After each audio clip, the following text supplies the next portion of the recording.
بسم اللہ الرحمن الرحیم۔ بد نصیب لوگ۔ رسول اللہ صلی اللہ علیہ وسلم نے فرمایا، قیامت والے دن اللہ تعالیٰ 3 قسم کے لوگوں کی طرف نظر رحمت سے نہیں دیکھیں گے، ان کو گناہوں سے پاک نہیں کریں گے اور ان کے لیے دردناک قسم کا عذاب ہوگا۔ نمبر 1، لوگوں کو کوئی چیز دے کر اس کا احسان جتلانے والا۔ نمبر 2، اپنے ازار بند کو ٹخنوں سے نیچے لٹکانے والا۔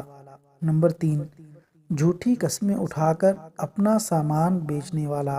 سنن نسائی حدیث نمبر 4471۔ حدیث نمبر 2، رسول اللہ صلی اللہ علیہ وسلم نے فرمایا، ایسا علم جس کے حصول میں اللہ کی رضا مقصود ہونی چاہیے، وہ اس علم کو حصول دنیا کا ذریعہ بنا لیتا ہے تو قیامت والے دن وہ جنت کی خوشبو بھی نہیں پائے گا۔ سنن ابو داود۔ اللہ تبارک و تعالیٰ سے دعا ہے کہ اللہ تعالیٰ عمل کرنے کی توفیق عطا فرمائے، آمین۔